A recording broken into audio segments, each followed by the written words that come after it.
जय जोहार दोस्तों। आशा करता हूँ आप सभी बहुत अच्छे होंगे। मेरा नाम मनीष कुमार वर्मा है। कल फ्रिक्स ट्यूटोरियल्स में आपका बहुत बहुत स्वागत है। राज्य वन सेवा एसीएफ रेंजर के लिए हमने एक स्मार्ट कोर्स बनाया है। आप कल फ्रिक्स ट्यूटोरियल की वेबसाइट पर जाकर कोर्स हेतु जानकारी प्राप्त कर सकते हैं। अब हम लोग देखेंगे यम को। ठीक है, अब यहाँ पे मैं लिख दिया हूँ मनसा वाचा कर्मणा। जितना भी हम लोग का अष्टांग योग है ना, उसको पालन करना है मन से, वचन से और कर्म से। ठीक है, तभी वो सही में है, आप पालन कर रहे हो। नहीं तो फिर वो आप यम मतलब ऐसा नहीं है कि इसमें 5 प्रकार का है। अहिंसा अस्ते तो अहिंसा मतलब किसी को नहीं मारे और हो गया काम। इसको मन से, वचन से, कर्म से आपको पालन करना है। तो आइए समझते हैं पहला योगांग या पहला अष्टांग योग में पहला यम को। तो यम योग का प्रथम अंग है। योग का क्या है? प्रथम अंग है। प्रथम अंग है, ये जरूर याद रखिए। पहला है। इसका अर्थ पूछे तो आप इसमें बोल सकते हो कि बाह्य तथा अभ्यंतर, बाह्य तथा अभ्यंतर इंद्रियों का संयम। किसका संयम? बाह्य तथा अभ्यंतर इंद्रियों का संयम बराबर यम। हम बोल सकते हैं बाहरी और अंदर की आंतरिक इंद्रियों में आप संयम करते हैं और उस प्रकार आप यम का पालन करेंगे। तो है कौन कौन से, तो देख लेते हैं नंबरिंग करके। 5 है ये, दूसरा, तीसरा, चौथा और ये 5वां। तो आपको पांचों का नाम याद रखना है। तो पहला आ जाएगा जो हम जैन धर्म में ऑलरेडी पढ़े पंच महाव्रत में, वही सेम रिपीट करना है और एकादश व्रत में भी मिलेगा महात्मा गांधी के। सबसे पहले आपका आएगा अहिंसा। क्या आ जाएगा? अहिंसा। दूसरा लिखना है आपको सत्य। सत्य। उसके बाद आपका आ जाएगा अस्तेय। अस्तेय। फिर आपका लिखना है अपरिग्रह हो जाएगा, अपरिग्रह। और हो जाएगा लास्ट ब्रह्मचर्य। ब्रह्मचर्य। पहला है अहिंसा, दूसरा है अस्तेय सत्य, तीसरा अस्तेय, अपरिग्रह और ब्रह्मचर्य। अब अहिंसा मतलब साधारण शब्दों में समझते होगे, हिंसा का परित्याग करना है। हिंसा का परित्याग। ठीक है। सत्य मतलब असत्य का परित्याग। असत्य का परित्याग। असत्य का परित्याग करना। अस्तेय मतलब क्या हो जाएगा? अस्तेय मतलब चोरी ना करना। चोरी ना करना। और अपरिग्रह मतलब आसक्ति रहित, सांसारिक वस्तुओं से आसक्ति रहित। तो इसका मतलब मैं सेम लिख दे रहा हूं, आसक्ति रहित। इसको कई सब बुक में मिलेगा कि ज़्यादा संपत्ति इकट्ठा नहीं करना, अधिक संचय ना करना, वो भी सही है। और ब्रह्मचर्य मतलब कामनाओं तथा वासनाओं का त्याग। कामनाओं तथा वासनाओं का त्याग। वासनाओं का त्याग। ये तो हो गया, एक एक लाइन में अपन अर्थ समझ लिए कि इसका अर्थ क्या होता है। लेकिन आपसे सही मायने में अहिंसा क्या है अगर पूछ दे एग्जाम में लिखने के लिए, तो क्या इतने से काम चल पाएगा? बिल्कुल नहीं। तो इसको समझते हैं अहिंसा, और सही मायने में अहिंसा अष्टांग योग में क्या होता है वो देखते हैं। अहिंसा यानी हिंसा का परित्याग, और ये वाला आपको फोकस करना है, मनसा वाचा कर्मणा। पालन होना चाहिए मन से, वचन से और कर्म से पालन होना चाहिए। तो इसका अर्थ ये निकलता है यहाँ पास, अहिंसा मतलब केवल किसी जीव का, किसी को मारपीट से मतलब उसको छोड़ देना या मारपीट बस कर देना ही, या उसका त्याग कर देना ही आप उस हिसाब से अहिंसक नहीं हो जाते हो। हिंसा का परित्याग सही मायनों में तब सार्थक होता है जब आप मन से, वचन से और कर्म से किसी का भी अहित नहीं करते हो, किसी को भी चोट नहीं पहुंचाते हो, किसी को भी किसी के द्वारा दुष्प्रेरित कर आप किसी को करने के लिए उत्साहित नहीं करते हैं, तो सही मायने में अहिंसा होता है। मतलब मन से, वचन से, कर्म से न खुद करना है और न दूसरे को करने देना है, तब जाके आप सही रूप में अहिंसा का पालन करेंगे, जिसका पालन महात्मा गांधी ने किया है। ये हो गया। दूसरा देखो, सत्य, सत्य का मतलब असत्य का परित्याग, वो भी कैसे, तो मन से, वचन से और कर्म से। असत्य का मतलब केवल झूठ ना बोलना, ऐसा नहीं है। मतलब असत्य मतलब आप झूठ बोल रहे हो तो असत्य, ऐसा नहीं। आप सत्य का पालन तभी करेंगे जब आपके वचन में मधुरता हो, आप प्रिय वचनों को स्वीकार करेंगे और दूसरों से बात भी मधुर वचनों के साथ करेंगे। अप्रिय वचनों का त्याग, प्रिय वचनों का प्रयोग करना ही सही मायने में सत्य को धारण करना है। मतलब ऐसी वाणी बोलिए मन का आपा खोए, बाकी तो आप जानते हो, ऐसा वाला आपको याद रखना है, ठीक है। तो सत्य का मतलब केवल असत्य का परित्याग कर देना, ऐसा नहीं, पूरा समझना है, मन से, वचन से, कर्म से। तो ये हो गया। फिर उसके बाद आता है अस्तेय।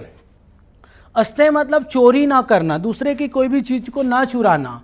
तो इतना बस से आप, ऐसा नहीं है कि चोरी नहीं कर रहे हो मतलब आप पूरा पूरा अस्तेय का पालन कर रहे हो, बड़ा व्यापक है, ये भी इसी संदर्भ में है, मन से, वचन से, कर्म के संदर्भ में है। कैसे आइए समझते हैं। तो आप देखते हो कि मनुष्य को जीवन चलाने के लिए, आपको अपना घर चलाने के लिए, खासकर इस पीरियड में आपको और ज़्यादा कोरोना महासंकट में धन की बहुत आवश्यकता होती है, बहुत ज़्यादा, महत यानी बहुत ज़्यादा, बहुत आवश्यकता होती है। और अगर आपको सुचारू रूप से जीवन चलाना है तो धन जरूरी है संचालन करने के लिए आपके जीवन को अच्छे से। तो इसी में अगर आप किसी व्यक्ति का कुछ भी चीज़ को, संपत्ति को चोरी करते हैं, अस्तेय समझ रहे हैं ना, तो आप समझ सकते हैं कि उसका एक जीवन का हिस्सा को चुरा रहे हो, क्योंकि अच्छा जीवन जीने के लिए धन आवश्यक है भाई। और धन को दर्शनों में, खासकर आप जैन दर्शन पढ़ेंगे तो आपको मिलेगा कि उसको बाह्य जीवन बोला गया है। क्या बोला गया है? बाह्य जीवन। मतलब आप धन का चोरी कर रहे हो तो मतलब उसके जीवन का भी चोरी कर रहे हो। तो ऐसा पालन करना है कि ना तो केवल किसी वस्तु को चोरी कर रहे बस नहीं, उसके किसी भी चीज़ को सोचना भी कि मैं इसको करूं या करवाऊं, तो ऐसा नहीं करना है। मन से, वचन से, कर्म से आपको अस्तेय का पालन करना होगा, ठीक है। अपरिग्रह देखिए, अपरिग्रह मतलब होता है, अपरिग्रह मतलब आसक्ति रहित सांसारिक वस्तुओं से, सांसारिक वस्तुओं से, जितना भी भौतिक जड़ तत्व जो दिखता है आपको, मार्केट जाते हैं, बाई वन गेट वन चलता है, उठा के ले आते हैं, जबकि वो यूजलेस है, आप एक दिन दो दिन देखोगे, तीसरे दिन बर्बाद है। ऐसे कोई भी चीज़ को इकट्ठा नहीं कर लेना है जिससे कि वो आपका ज़रूरत का भी नहीं हो। अपरिग्रह मतलब ज़रूरत से ज़्यादा इकट्ठा ना करना, उतना ही रखिए जितना ज़रूरत है, क्योंकि लोग और भी है, उनको भी आवश्यकता है, ये समझो आप दर्शन को, ठीक है। तो सांसारिक वस्तुओं से आसक्ति रहित होना, उनके प्रति मोह भंग कर लो कुल मिला के, तब जाके आप सही मायने में अपरिग्रह, आप पैसा कमाना। सबसे बड़ा उदाहरण तो है कि ज़रूरत से ज़्यादा संपत्ति इकट्ठा कर लेते हैं। मरे के बाद तो कोई नहीं ले जाता है, आप भी जानते हैं, लेकिन समझ पाना मुश्किल है इन सब चीज़ों को। लेकिन दर्शन पढ़ रहे हैं तो दार्शनिक तो होना पड़ेगा आपको थोड़ा सा। अब देखते हैं ब्रह्मचर्य, ठीक है। ब्रह्मचर्य में क्या है? कामनाओं तथा वासनाओं का त्याग करना। अब इसका मतलब यहाँ पे लोग ये समझ लेते हैं कि गृहस्थ जीवन जीना ही नहीं है, ब्रह्मचर्य का पालन करना है। आप जब दर्शन पढ़ोगे, और अगर आप आश्रम पढ़ते हैं, सोशियोलॉजी में भी पढ़ने को मिलता है, हिस्ट्री में भी मिलता है, आश्रम अवस्था है ना भाई, कि आप ऋग्वेद में जाते हो तो ऋग्वेद के 10वें मंडल में, या फिर आपका वर्ण व्यवस्था के बारे में भी देखोगे तो ऋग्वेद के 10वें मंडल में है। और अगर उपनिषदों में हम जाते हैं तो जबालोपनिषद करके है, जबाला बोल सकते हैं, जम्बालोपनिषद में आश्रम व्यवस्था का वर्णन किया गया है कि ब्रह्मचर्य है, गृहस्थ है, वानप्रस्थ है, संन्यास है। तो ब्रह्मचर्य का तात्पर्य ये नहीं है कि आप गृहस्थ जीवन नहीं जियो, लेकिन व्याभिचार से बचना है आपको, कामनाओं तथा वासनाओं को आपको त्यागना है। इनको त्याग कर आप जो है सही मायने में जो है यम का पालन कर पाएंगे, और योग का पहला सीढ़ी आप यहाँ तक पहुँच पाओगे। और इतने ही बस को अगर आप देखोगे, पंच महाव्रत को जैन दर्शन में अगर आप पालन कर लिए तो मतलब आप मोक्ष के निकट हो, आपका चरित्र ही सम्यक हो जाएगा। जैन दर्शन को अगर आप पढ़ते हो तो जैन दर्शन में बताया गया है कि सम्यक चरित्र के लिए पंच महाव्रत का पालन करना चाहिए। उसी को अष्टांग योग में पहले में यम बोल दिया है। पालन करना बहुत मुश्किल है, इसलिए तो प्राणायाम अपना लिए, ये वो भी पालन नहीं कर पाएंगे जो भी, ठीक है। तो याद रखना है आपको, इन आठों को कोई पालन कर लेता है तो सिद्धियाँ जो मिलती है ना, वो आखिरी में पता मिलता है। समाधि से जो सिद्धियाँ मिलती है, 8 प्रकार की सिद्धियाँ है, अड़िमा, लघिमा, महिमा, ऐसे करके बहुत प्रकार के, ठीक है। तो इन सब चीज़ों तक पहुंचना है तो पहले तो हम 1 नंबर देख लिए हैं यम क्या होता है, क्लियर हो गया होगा। दूसरा नंबर में आते हैं, यम को पूछ चुका है एग्जाम, यही सब लिखना है जो मैं बताया हूँ, अच्छा नंबर मिलेगा आपको। दूसरा है नियम, तो यम के बाद नियम।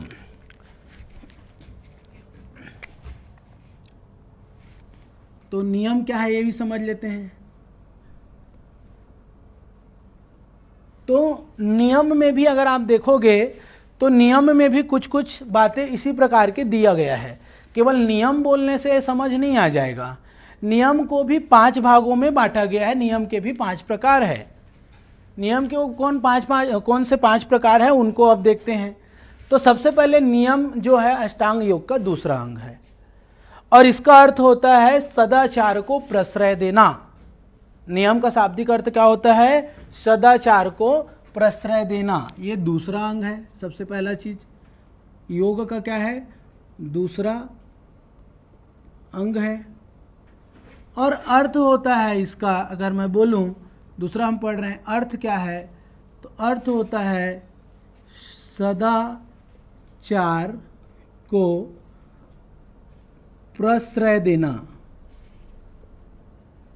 मैं इसको आराम से और धीरे धीरे इसलिए पढ़ा रहा हूँ क्योंकि इसको क्वेश्चन आएगा ही, आता ही है। आप देख लो उठा के क्वेश्चन, ये आएगा ही, ठीक है। मतलब प्रोबेबिलिटी अगर दर्शन में किसी का है तो मेरे से अगर 100 बार क्वेश्चन निकलवाओगे तो मैं 99 बार इसको डालूंगा और कोई लोग तो 100 बार भी डालेंगे इसको, ठीक है। तो पहला नंबर में प्रकार में अपन 5 प्रकार इसमें भी देखेंगे। तो प्रकार में जो है पहला नंबर का कौन है, दूसरा कौन है करके एक एक करके देखते हैं। पहला आएगा शौच। पहला क्या है इसमें? शौच।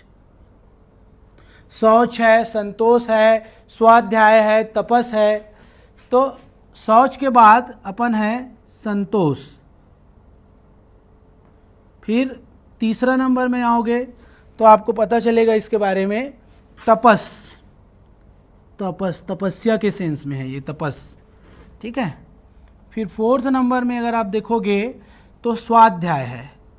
स्वाध्याय यानी कि अध्ययन से संबंधित, ठीक है। और लास्ट है आपका ईश्वर प्राणिधान। क्या हो जाएगा? ईश्वर प्राणिधान।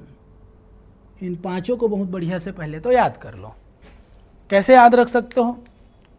संतोष नाम का व्यक्ति होता है ना, सोच बोलना है उसको सबसे पहले। सोच, तू सोच बोलते हैं ना, सोच, थिंक अबाउट। सोच संतोष, तपस्या करके स्वाध्याय करेगा तो ईश्वर को प्राप्त कर लेगा। क्या बोलेंगे? सोच संतोष। अगर तू तपस्या किया ना, और तपस्या करके अगर खुद से अध्याय किया, स्वाध्ययन किया, स्वाध्याय मतलब स्वाध्ययन करना, ऐसे याद रखो, तो किसको भी आप प्राप्त कर सकते हो? ईश्वर। ईश्वर प्राणिधान मतलब भाव भक्ति के सेंस में है वैसे। तो पहले तो नियम के प्रकार कौन से आपको समझना है, याद नहीं होता है। तो सोच संतोष, तपस्या करने या तपस्या और स्वाध्याय से क्या प्राप्त हो जाता है? ईश्वर प्राणिधान। सोच, संतोष, तपस, स्वाध्याय और ईश्वर प्राणिधान, इसके 5 प्रकार है। सदाचार को प्रश्रय देना होता है नियम का मतलब। दूसरा अंग है योग का। एक एक करके अध्ययन करते हैं। शौच क्या है? ऐसे शाब्दिक अर्थों में सुनिए, मौखिक रूप से बताता हूं मैं। शौच मतलब बाह्य और आंतरिक शुद्धि। बाह्य शुद्धि तो सही है ही, जो आप सुनते चलते देखते आ रहे हो, करते आ रहे हो। इसके अलावा आंतरिक समाविष्ट है। इसमें शुद्धि जो है ना, आंतरिक भी इसके अंदर समाहित है। जैसे मैं बोलूँ, स्नान करना, पवित्र भोजन करना, स्वच्छता रखना, स्वच्छ भारत मिशन, समझ आ रहा है ना, स्वच्छता रखना और दूसरों को रखने के लिए प्रेरित करना, ये सब बाह्य शुद्धि हम बोल सकते हैं, जो दिखता है। लेकिन अंदर में क्या होना चाहिए आपके? तो मैत्री भाव रखना, करुणा रखना, सहानुभूति रखना, प्रसन्नता, कृतज्ञता आदि एक्सेट्रा, बहुत सारे गुण हैं जो मानसिक शुद्धि करता है, यानी कि आंतरिक शुद्धि होता है। क्लियर आ रहा है? समझ आ रहा है सबको बात एक एक? ठीक है, तो एक एक करके देखते हैं। शौच क्या है, संतोष क्या है। अब हम देखते हैं शौच क्या है। ओके, तो सबसे पहला अपन देख लेते हैं शौच। अगर मैं एक एक शब्दों में बोलूं तो इसमें अपन बोल सकते हैं कि आंतरिक और बाह्य शुद्धि। क्या बोल सकते हैं? चलो यहीं पे अलग से ही पढ़े तो ज़्यादा समझ आएगा। पहला नंबर देख रहे हैं हम लोग, शौच। नियम में जो है पहला है, नियम के अंदर नियम समझो इसको। तो पहला हम देख रहे हैं शौच। शौच का मतलब होता है बाह्य तथा आंतरिक शुद्धि। ठीक है, बाह्य और आंतरिक शुद्धि दोनों इसमें समाविष्ट है। ऐसा नहीं है कि केवल बाह्य शुद्धि, शौच मतलब दोनों होगा। अब इसमें आएगा क्या, तो आपको फॉर एग्जांपल जानना है, जैसे इस बाह्य शुद्धि कौन कौन सा है। जैसे मैं बोला बाह्य शुद्धि आप समझना चाहे तो बाह्य शुद्धि में आएगा स्नान, है ना, स्नान करना हो जाएगा। साथ में भोजन में पवित्र भोजन।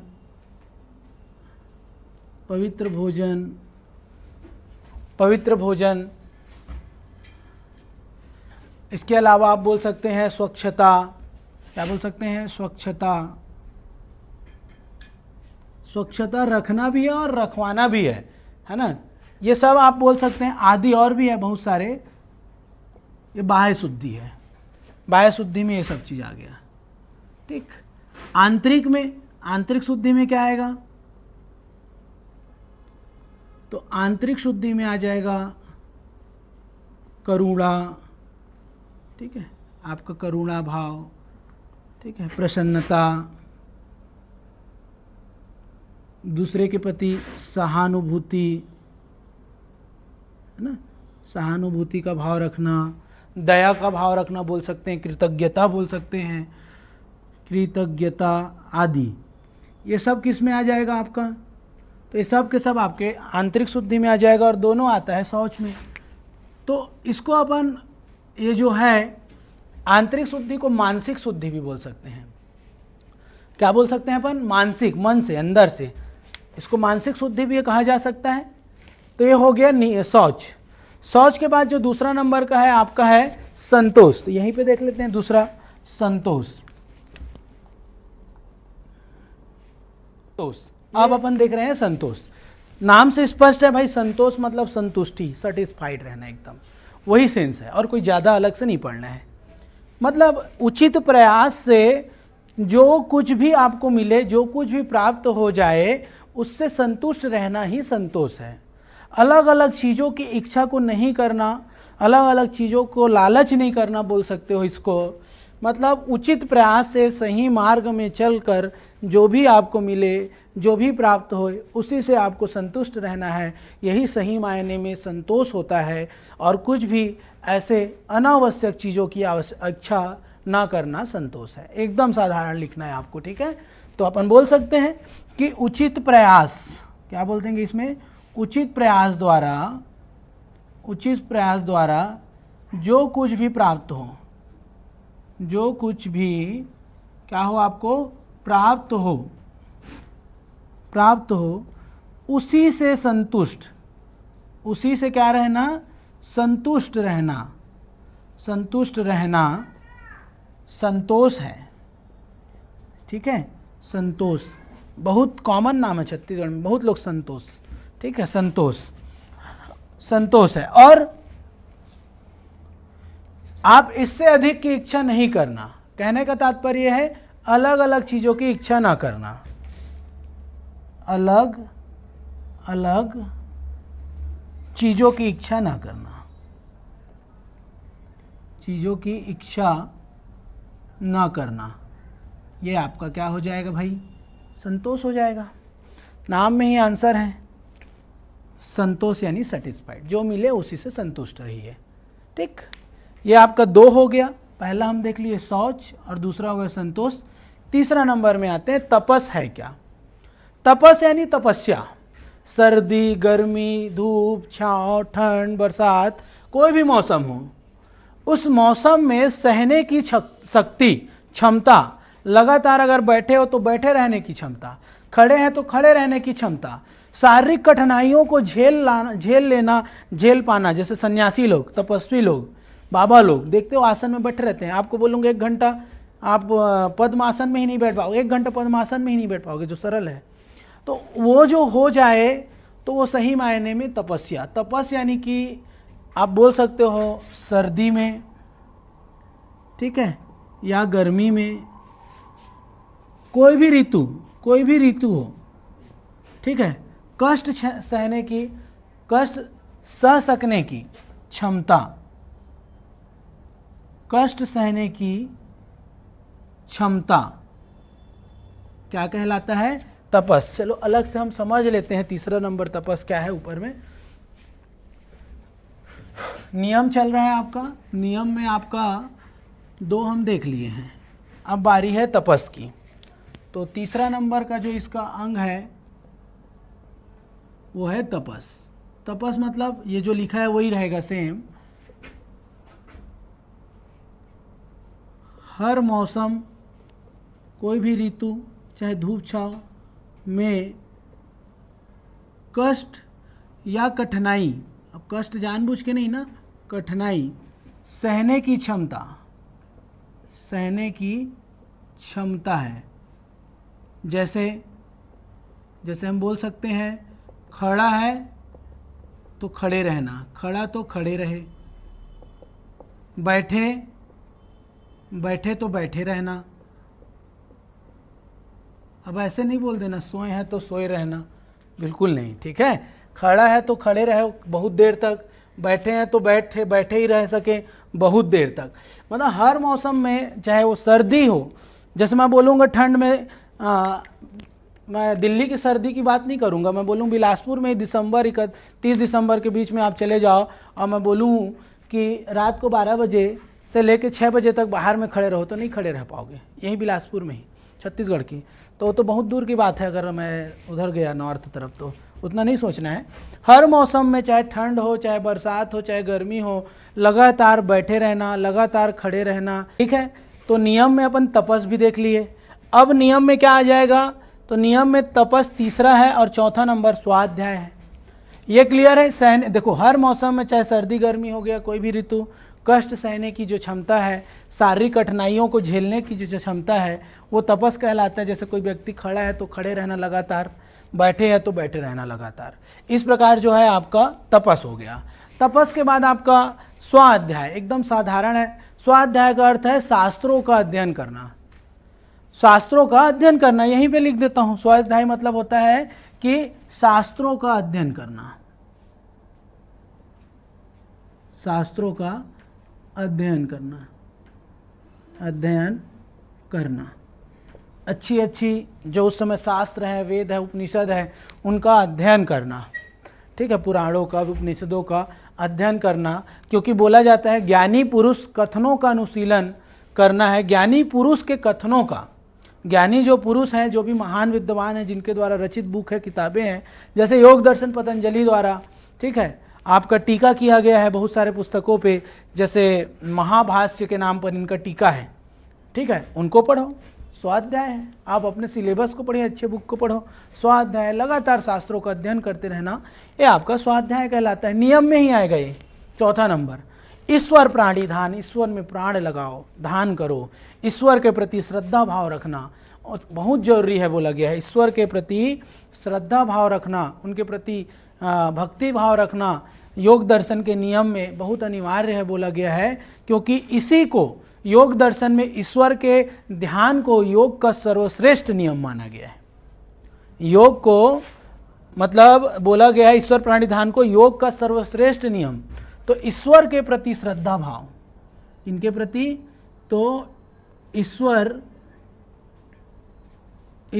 के प्रति श्रद्धा भाव रखना, साधारण शब्दों में बोल सकते हैं श्रद्धा भाव रखना, ईश्वर प्राणी ध्यान कहलाता है। मतलब इसको ये समझ के याद रखिएगा, क्योंकि ये सबसे बेस्ट है इसमें नियम में।